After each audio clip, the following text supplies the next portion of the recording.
ഓണം റിലീസായ ബെത്ലഹേം കുടുംബ കണ്ടു. ഒറ്റവാക്കിൽ പറഞ്ഞ ഒരു കിടിലം പടം. സംവിധായകൻ ഗിരീഷ് ഷെഡിയുടെ ഇതിനു മുന്നത്തെ സിനിമകളായ പ്രേമലു, തണ്ണീർമത്തൻ ദിനങ്ങൾ തുടങ്ങിയ സിനിമകൾ ഇഷ്ടപ്പെട്ട ഒരാളാണ് നിങ്ങളെങ്കിൽ റിവ്യൂ ഒന്നും നോക്കണ്ട, ധൈര്യമായിട്ട് ഈ പടത്തിന് ടിക്കറ്റ് എടുക്കാം. പ്രേമലു ഒരു യൂത്ത് സെൻട്രിക് റോംകോം ആയിരുന്നെങ്കിൽ ഇവിടെ ബെത്ലഹേമിലേക്ക് വരുമ്പോൾ അതൊരു family oriented romance feel good comedy സിനിമയാണ്. ഈ സിനിമയുടെ ഏറ്റവും വലിയ പോസിറ്റീവ് അതിൻ്റെ ഹ്യൂമർ തന്നെയാണ്. അതിൽ ഡയലോഗ് ഹ്യൂമറും ഉണ്ട്, ക്യാരക്ടർ ബേസ്ഡ് ഹ്യൂമറും ഉണ്ട്. ഡയലോഗ്സിൻ്റെ കാര്യം പറയുമ്പം മെയിനായിട്ട് വരുന്ന ഡയലോഗ്സ് മാത്രമല്ല, ചില സംസാരത്തിന് ഇടക്കും അതേപോലെ ചില സംസാരം തീരാൻ നേരത്തൊക്കെ ഇവർ ഇടയ്ക്ക് ഇങ്ങനെ ചെറിയ ചെറിയ ഡയലോഗ്സ് പറയുന്നുണ്ട്. അതൊക്കെ നല്ല രീതിയിൽ വർക്കാവുന്നുണ്ട്. എനിക്ക് തോന്നുന്നു ആ ഒരു തരത്തിൽ ഈ അടുത്ത കാലത്ത് ഇറങ്ങിയതിൽ ഏറ്റവും കൂടുതൽ ഒരു റീവാച്ച് വാല്യൂ ഉള്ളൊരു സിനിമയാണ് ബെത്ലഹേം കുടുംബ. കോമഡി വർക്കാവുന്നതിൽ അതിൻ്റെ റൈറ്റിങ്, ഡയറക്ഷൻ, പെർഫോമൻസ് ഇത് മൂന്നും ഈ പടത്തിൽ നല്ല രീതിയിൽ സിംഗിളാണ്.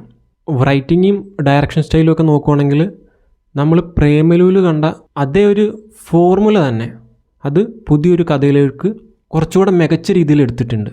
ഈ പടം അനൗൺസ് ചെയ്ത സമയത്ത് ഇതിൽ നിവിൻ മമിത റൊമാൻസ് പാർട്ട് കേട്ടപ്പം എനിക്ക് ആദ്യം അത്രക്കൊരു ഇൻട്രസ്റ്റ് തോന്നിയില്ലായിരുന്നു. പക്ഷേ ഈ പടത്തിൽ ആ ഒരു ഏജ് ഡിഫറൻസ് എന്നുള്ളൊരു കാര്യമേ തോന്നുന്നില്ല. അത്രക്ക് അടിപൊളിയാണ് അവരുടെ കെമിസ്ട്രി. ചില സിനിമകൾ കാണുമ്പോൾ നമുക്ക് പ്രേമിക്കാൻ തോന്നില്ലേ, അത്തരത്തിലുള്ളൊരു പടമാണ് ബെത്ലഹേം കുടുംബ. നിവിൻ്റെ ചില മാനറിസം, പ്രത്യേകിച്ച് ചില നാണമൊക്കെ ഉണ്ട്, നമ്മൾ പല പടത്തിൽ കണ്ടിട്ടുള്ളതാണ്. അതൊക്കെ ഈ പടത്തിൽ നല്ല രീതിയിൽ റീക്രിയേറ്റ് ചെയ്തിട്ടുണ്ട്. മമിതയുടെ ക്യാരക്ടറിലോട്ട് വരുമ്പം ആസ് ആൻ ആക്ടർ മമിതയുടെ ഒരു എവല്യൂഷൻ ഭയങ്കര വിസിബിളാണ്. പ്രത്യേകിച്ച് ഇമോഷണൽ സീൻസൊക്കെ മമിത അതിഗംഭീരമായിട്ടാണ് ചെയ്തിരിക്കുന്നത്. അതും ഭയങ്കര ഒരുതരം കോൺഫിഡൻസ് മമിതയുടെ പെർഫോമൻസിൽ നമുക്ക് തോന്നുന്നുണ്ട്. സപ്പോർട്ടിംഗ് കാസ്റ്റിൻ്റെ കാര്യത്തിലേക്ക് വരുമ്പം ഇതിൽ ഒരുപാട് കിടില ആർട്ടിസ്റ്റുകളുണ്ട്. അതിൽ വരുന്നവനും പോകുന്നവനും എല്ലാം സ്കോർ ചെയ്യുന്നുണ്ട്. ആ കൂട്ടത്തിൽ ഏറ്റവും കൂടുതൽ സ്കോർ ചെയ്തത് ആവേശത്തിനകത്തൊക്കെ ഉണ്ടായിരുന്ന റോഷൻ ഷാനവാസാണ്. റോഷൻ ഇതിൽ നിവിൻ്റെയൊക്കെ നാട്ടിലുള്ളൊരു ക്യാരക്ടർ ചെയ്തിട്ടുണ്ട്. റോഷൻ്റെ ക്യാരക്ടറിൻ്റെ ടൈമിങ്ങും ഡയലോഗ് ഡെലിവറിയും എല്ലാം അന്യായം. പ്രേമലുവിൻ്റെ അകത്ത് അമൽ ഡേവിസിൻ്റെ ക്യാരക്ടർ ഒരു ഇമ്പാക്റ്റ് ഉണ്ടാക്കില്ലേ, അതായത് സംഗീത ചെയ്ത ക്യാരക്ടർ ഉണ്ടാക്കിയ ഇമ്പാക്റ്റ് അത് തന്നെയാണ് ഇവിടെ റോഷൻ്റെ ക്യാരക്ടറും. ഇഷ്ടം പോലെ സീൻസിൽ പുള്ളി സ്കോർ ചെയ്യുന്നുണ്ട്. എനിക്ക് തോന്നുന്നു നിവിൻ, മമിത ഇവരെക്കാളൊക്കെ കൂടുതൽ ആ പടത്തിൽ കൈയടി കിട്ടുന്നത് റോഷൻ ചെയ്ത സീൻസിനാണ്. പിന്നെ അമൽ ഡേവിസ് സംഗീതിൻ്റെ ക്യാരക്ടറിലേക്ക് വരുമ്പം ആസ് യൂഷ്വൽ അടിപൊളി. അതായത് പ്രേമലുവിൻ്റെ ക്യാരക്ടറിൻ്റെ തന്നെ വേറൊരു തരം എക്സ്റ്റൻഷൻ ആയിട്ടാണ് എനിക്ക് തോന്നിയത്. പിന്നെ അതുപോലെ എടുത്തു പറയാൻ തോന്നിയൊരു പെർഫോമൻസാണ് വിനയ് ഫോർട്ടിൻ്റേത്. എനിക്ക് തോന്നുന്നു പ്രേമം പടത്തിൽ പുള്ളി ചെയ്തൊരു ക്യാരക്ടർ ഉണ്ടല്ലോ, നമ്മുടെ മാഷ്, അതിനുശേഷം പുള്ളിയുടെ എനിക്ക് ഏറ്റവും ഇഷ്ടപ്പെട്ടൊരു പെർഫോമൻസാണിതിൽ. പുള്ളിയുടെ ഇതിലെ ഡയലോഗ്സിലൊന്നുമല്ല, പുള്ളി കൊടുക്കുന്ന കുറേ റിയാക്ഷൻസ് ഉണ്ട്. അതൊക്കെ ഭയങ്കര രസമായിട്ടാണ് പുള്ളി ചെയ്തേക്കുന്നത്. അതായത് കുറച്ച് ഓവർ ദ ടോപ്പ് സാധനങ്ങളുണ്ട്. അത് ഒരു ട്രെയിൻ സീൻസിലൊക്കെ അടിപൊളി എന്ന് പറഞ്ഞാൽ അത്രയ്ക്ക് അടിപൊളിയായിട്ടാണ് വിനയ് ഫോർട്ട് ഈ സിനിമയിൽ ചെയ്തിരിക്കുന്നത്.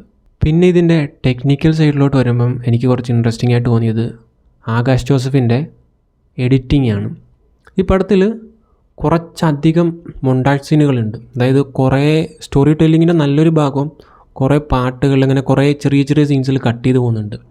അതെല്ലാം നല്ലൊരു സിങ്കിൽ വളരെ എൻഗേജിങ് ആയിട്ടാണ് കട്ട് ചെയ്ത് വെച്ചേക്കുന്നത്. നല്ല രീതിയിൽ എഡിറ്റ് ചെയ്തൊരു പടമായിട്ട് തോന്നി.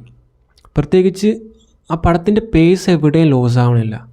പ്രത്യേകിച്ച് സെക്കൻഡ് ഹാഫൊക്കെ തീരുന്നത് അറിഞ്ഞിട്ട് പോലുമില്ല, അത്രയ്ക്ക് എൻഗേജിങ് ആയിട്ടാണ് ഇതിൽ എഡിറ്റിങ് പോയേക്കുന്നത്. വിഷ്ണു വിജയുടെ മ്യൂസിക്, ഞാനിപ്പോഴും വിശ്വസിക്കുന്നത് മലയാളത്തിലെ ഏറ്റവും അണ്ടർ റേറ്റഡ് ആയിട്ടുള്ള ഒരു മ്യൂസീഷ്യനാണ് വിഷ്ണു വിജയ്. അതായത് തല്ലുമാല, പ്രേമലു അതിലെല്ലാം പുള്ളി ചെയ്തതിൻ്റെ വേറൊരു തരം എക്സ്റ്റൻഷൻ ഇതിലോട്ട് വരുന്നുണ്ട്.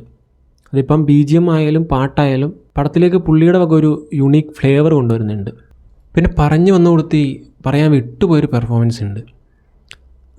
പ്രേമലു പടത്തിൽ മമിതയുടെ ഓഫീസിലുള്ളൊരു ക്യാരക്ടറായിട്ട് വന്ന പുള്ളി, ആളുടെ പേരെനിക്കറിയില്ല. ആൾ ഈ പടത്തിൽ നിവിൻ്റെ ഒരു ഫ്രണ്ടിൻ്റെ റോൾ ചെയ്തിട്ടുണ്ട്. പുള്ളിയുടെ കോമഡി ഭയങ്കര രസമുണ്ട്. അതായത് ഭയങ്കര സ്മൂത്തായിട്ട് പുള്ളി പറഞ്ഞ് ആൾക്കാരെ ചിരിപ്പിച്ചിട്ട് പോകുന്നുണ്ട്. എനിക്ക് തോന്നുന്നു ഞാൻ പുള്ളിനെ പ്രേമലുവിൽ മാത്രമേ ഇതിന് മുന്നേ കണ്ടിട്ടുള്ളൂ. പുള്ളി എന്തായാലും കയറി വരുമെന്നാണ് എനിക്ക് തോന്നുന്നത്. കാര്യം നല്ല രീതിയിൽ പുള്ളിനെ കൊണ്ട് കോമഡി ഫലിപ്പിക്കാൻ പറ്റുന്നുണ്ട്. മൊത്തത്തിൽ നോക്കിയാൽ നല്ലൊരു കൊമേഴ്ഷ്യൽ എൻ്റർടൈനറാണ് ബത്ലഹേം കമ്മ്യൂണിറ്റി. അപ്പോൾ ഓണം വിന്നർ ഇനി ആരാണെന്നതിൽ വലിയ ചർച്ചയൊന്നുമില്ല എന്ന് തോന്നുന്നു. എന്തായാലും ഈ പടം ഷുവർ ഹിറ്റാണ്. ഇപ്പോൾ ഫ്രണ്ട്സായിട്ടോ ഫാമിലി ആയിട്ടോ ഈ ഓണ സീസണിൽ ഒരു പടം കാണണമെന്ന് ആഗ്രഹിക്കുന്ന ഒരാളാണ് നിങ്ങളെങ്കിൽ ധൈര്യമായിട്ട് ഈ പടത്തിന് കയറാം. അപ്പോൾ വീഡിയോ ഇഷ്ടപ്പെട്ടാൽ ചാനൽ സബ്സ്ക്രൈബ് ചെയ്യുന്ന കാര്യം പരിഗണിക്കുക.